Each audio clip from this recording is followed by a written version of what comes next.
మార్పు నొందని బుద్ధి ఎలాంటిది అంటే చంచల బుద్ధి అన్నాడు బైబిల్లో. అందరూ చెప్పండి ఆ మాట ఒకసారి.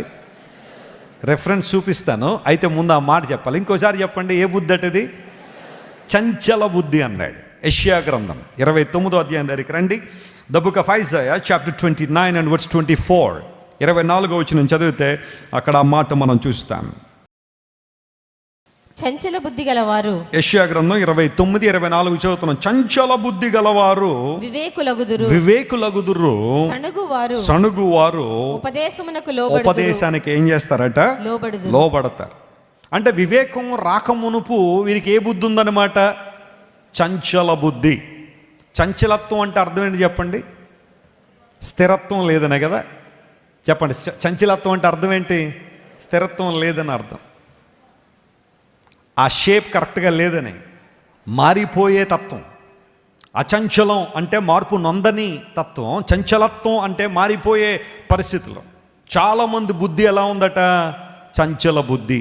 ఈరోజు ఆ నిర్ణయం తీసుకుంటాడు ఇలా ఉండాలని, రేపొద్దున ఆ నిర్ణయానికి కట్టుబడి ఉండడు. ఆదివారం వచ్చినప్పుడు ప్రసంగం విన్న తర్వాత నేను ఇలా ఉండాలి అలా ఉండాలని నిర్ణయం తీసుకుంటారు, కానీ మందిరం విడిచి వెళ్ళిపోగానే చెప్పండి, ఆ నిర్ణయాలు గుర్తుంటాయా? ఉండవు. మరలా లోకం మామూలే, లోకసన వ్యక్తులు మామూలే.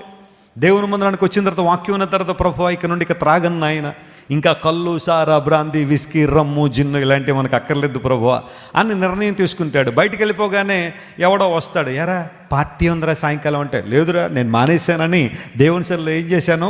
తీర్మానించుకున్నాను, నేను రాను అనగానే అప్పుడు వాడంటాడు కదా, మానేశానని నిర్ణయించుకున్నావా? అయితే ఈరోజు సెలబ్రేషన్ చేసేసుకో, ఇంక ఎలాగ రేపు పొద్దున మానేస్తావు కదా అనగానే చెప్పండి, ఇంకా ఆ రోజు వెళ్ళిపోయి మళ్ళీ రోజు కన్నా ఎక్కువ తాగేసి పడిపోతా అంట. చంచలత్వం. తీసుకున్న తీర్మానం మీద నిలబడలేకపోవడం, కట్టుబడి ఉండలేకపోవడం. కొంతమంది స్త్రీలు బహుశా నిర్ణయం తీసుకోవచ్చు, వాక్యం అయిన తర్వాత ఈరోజు నుండి నా భర్తను నేను బాగా ప్రేమిస్తానండి, సన్మానిస్తానండి అని బహుశా నిర్ణయం తీసుకోవచ్చు. బహుశా ఆ సాయంకాలమే భర్తను మరలా అప్పడాల కర్త ఏం చేయొచ్చు? కొట్టేయచ్చు. చంచలమైన బుద్ధి. లేకపోతే బండ బూతులు తిట్టేయచ్చు.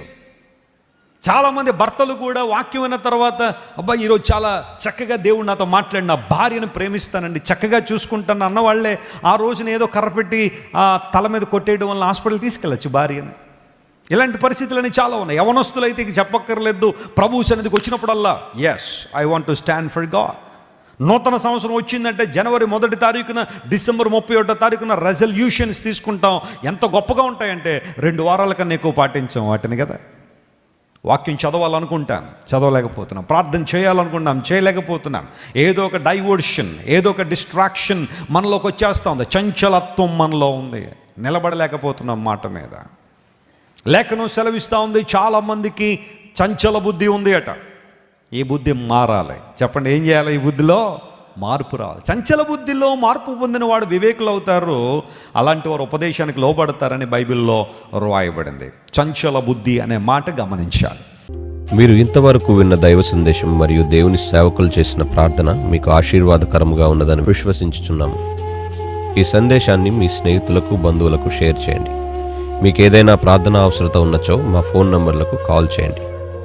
దేవుడు మిమ్మల్ని ప్రేరేపిస్తే విశ్వాసంతో సాగుచున్న ఈ పరిచర్యను ప్రోత్సహించండి.